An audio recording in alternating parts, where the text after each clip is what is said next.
So as I changed and transfigured the information of you, then we get to change the starter DNA, body, and energy.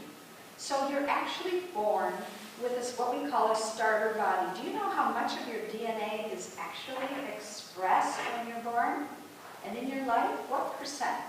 Anybody here have an idea? What do you mean by expressed? That science how much DNA you're using to make that body? What percentage of your DNA makes your body? You won't believe how little. 1.5% is actually linear. The rest is there to create the environment for this to be. But wait a minute. So the rest they're saying is junk, but right. 1.5 is your.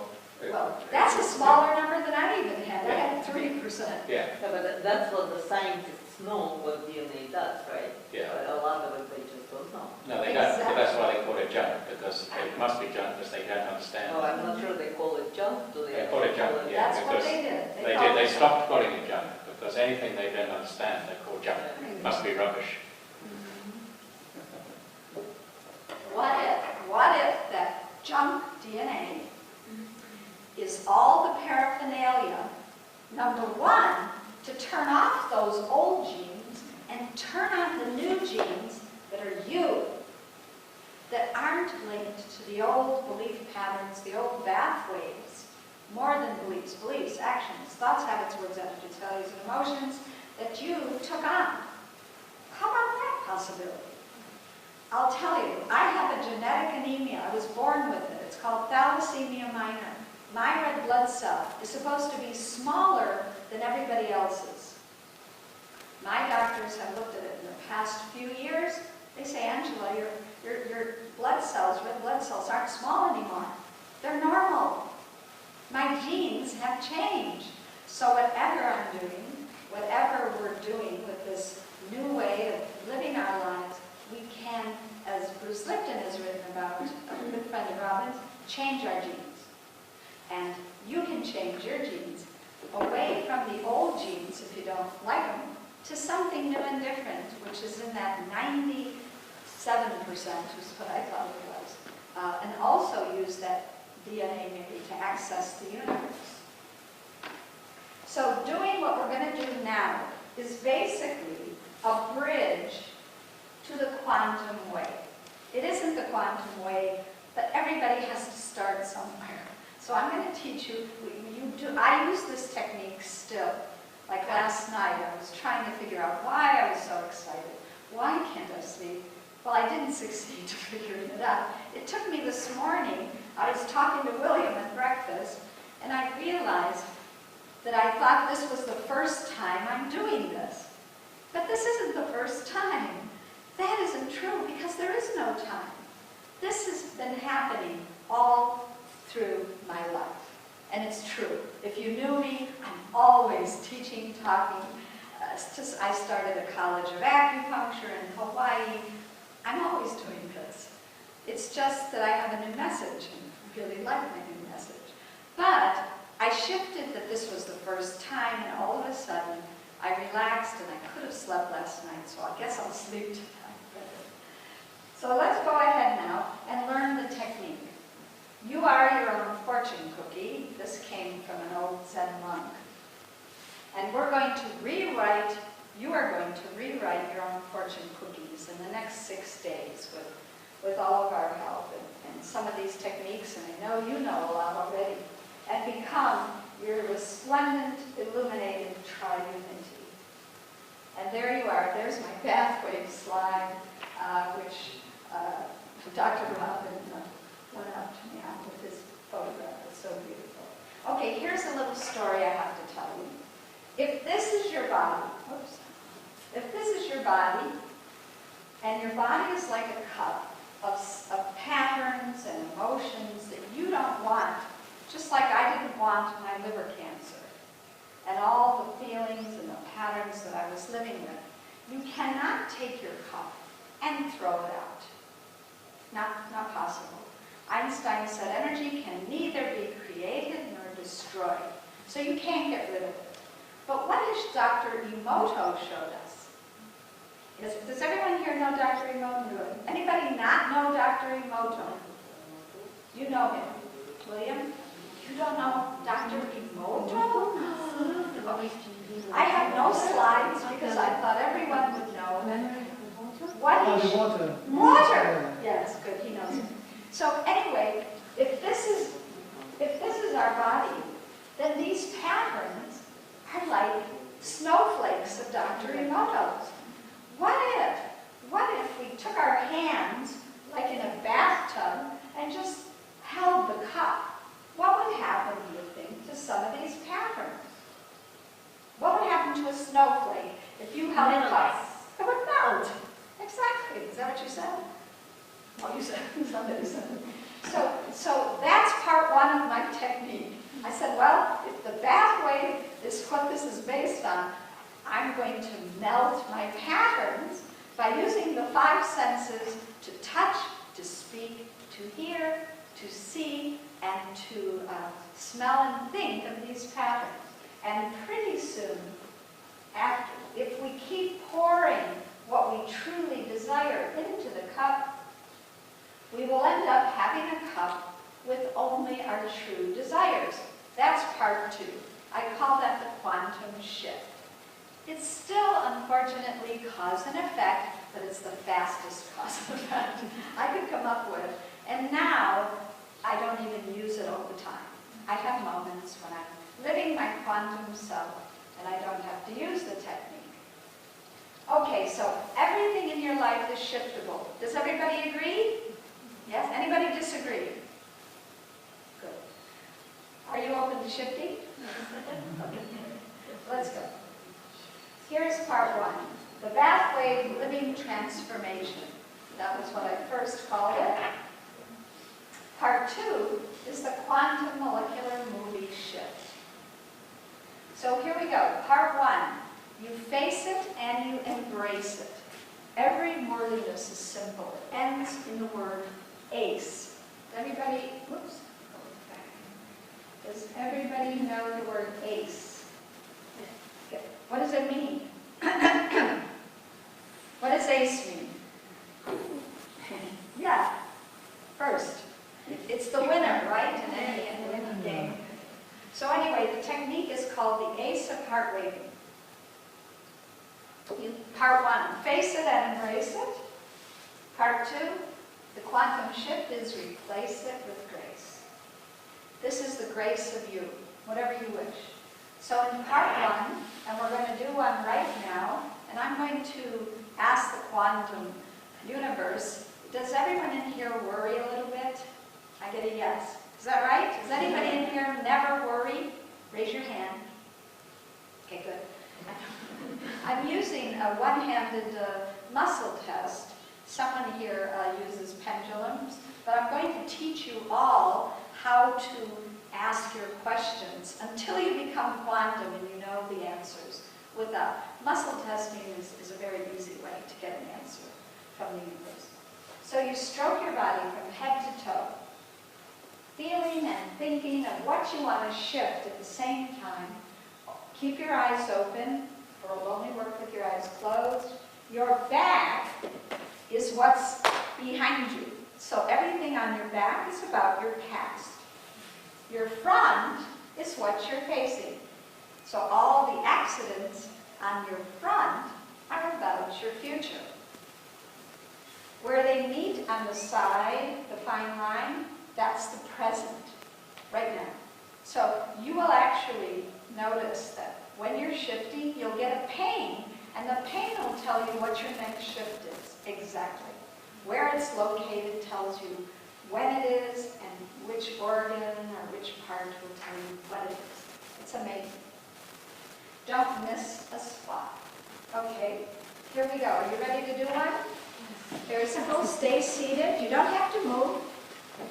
I cannot raise my hand, so you're going to have to imagine my left hand raising up to the back of my head. So you lean back, you use the chair to rub and embrace your back, and you put your hands behind your neck, which I cannot do. So both hands, both hands. I can't lift this hand yet. So here we go. Saying, I face and embrace that I worry. I face and move your hands. I face and embrace that I worry. And I don't want to do that anymore. All the way down to your toes. There it is. I'm sorry. Can you read it? It's on my next slide. And then come up the back. So come up the back of your legs, the sides of your legs, up your sides. And cross your hands and do your arms. Embracing that you worry. She shifted it. So Marina just yawned. Often when you're doing this, you'll start yawning, or coughing, or burping, or sneezing. We call them yo-yos, because if she yawns, through entanglement, I'll get it too. So that's a multi-orgasmic yawn. And I love this. Okay, so here we go. Is everyone in here shifted from worrying? I got a yes. That's good. You did it. You all just melted the pattern of worry in your cup. Okay, part 2. And this becomes what Grandmaster Mantak Chia has taught me, the microcosmic orbit stroke. Say what you desire 3 times. So instead of worrying, how would you like to relax? Would that be good? No? You don't want to relax. What would you rather do? Huh? Oh, okay. You want to relax. Okay, that's all right. No, I'm serious. You don't have to relax. You can choose something else. It's just what I relate to when I'm worried. So what we're going to do is say what we desire 3 times, because the brain is going to, the nervous system has to be changed. The nervous system believes there's a past tense, a future tense, and a present tense, right? So we're going to use the verb can. I can relax and do my best. Number 2 is with the verb will, future tense. I will relax and do my best. The third one is I relax and do my best. Okay? And we're going to touch the microcosmic orbit, which is basically your core that Dr. Robbins showed us really nicely. Okay? So are you ready to do it? Again, speak it out loud so you can hear it. Try and keep your eyes open. And yeah, we're using all 5 senses, okay, to put it in the body. Here we go. I can relax and do my best. And wiggle a little so your microcosmic back and bottom get it. Here we go again. I will relax, do my best. And now present tense. I relax and do my best. How do you feel? Relax. Is everyone in here, can I muscle test for everyone?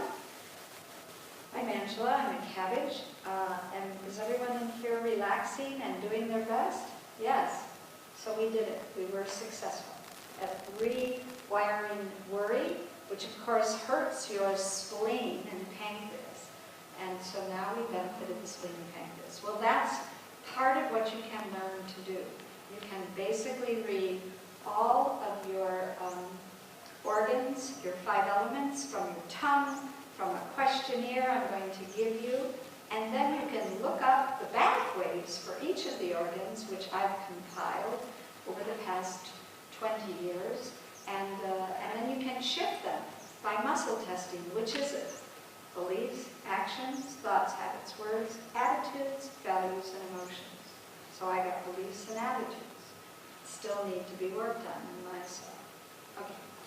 When you're doing this, you have to drink water, because water makes the nervous system flow. And there was part 2, which we're finished with. So the quantum world, I started doing some cartoons. I call them Quarktoons. There's Mr. Emergent Eyes. He says, quantum Olivia is so much fun. Like she just pops in and out of existence all the time. And Olivia says, I'm never bored with Emergent Eyes. Each time I look at him, he is new and then he says, it's like she's a new movie frame. She pops out of existence and into existence. And each time I look at him, he's more expansive. And of course, we won't talk about all the parts of his body, but she's particularly good. So this is where I'm going to begin tomorrow. We're going to begin to apply all of this to our relationships and to ourselves. So live your stem self, everyone, because your stem self is the secret to the world and how you can make the universe yourself. So we will begin to learn how to do this, and that'll save that one for later. And now Mandak Chia is here, so I'm going to let him continue and show us how the Taoist teachings of the Universal Tao has actually already shown us these things. Thank you.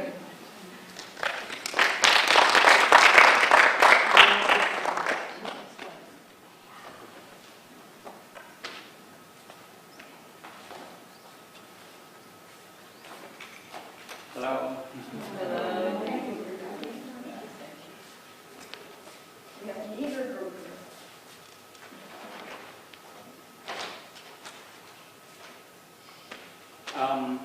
I like to, I think the theme is change your life, change your path, change your way of themselves and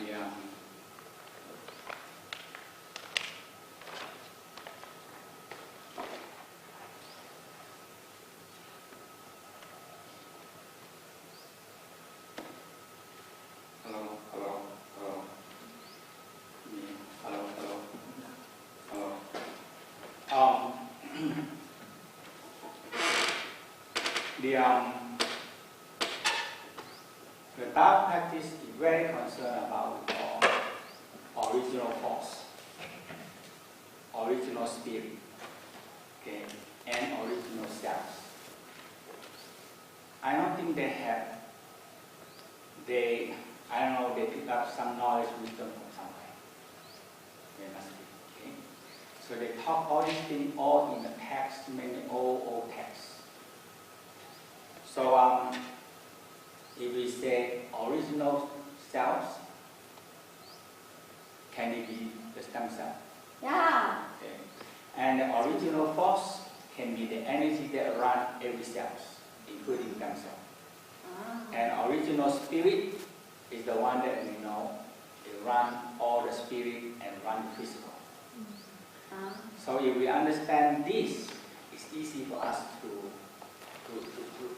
trace and how to follow the way in our life. Okay. So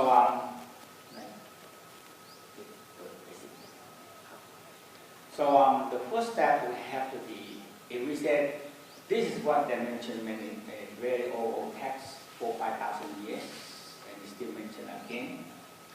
And so the next thing is that where it comes from and who gives us this. And I think this is the biggest problem in our world now, okay? Because we have too many creators. So every religious, every belief, yes, because the world is proud. And all the time, when all this idea started to form, somebody picked up something from above. And it can be nearly the same, very similar time. Okay? Lao Tzu, Jesus, Buddha, Muhammad, all are very similar time. They're all the same. So they pick up our wisdom and knowledge. When we do certain things, we pick up things. Okay?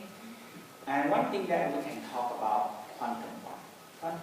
Because quantum is connecting everything. From here to Alaska, from here to where? The moon and to the sky. We all connect. So there are pictures just come out with the whole universe are connected. Okay? The whole universe are connecting, and the same thing like our brain. Our brain cell is connected. And now they find out the universal map is like our brain cells.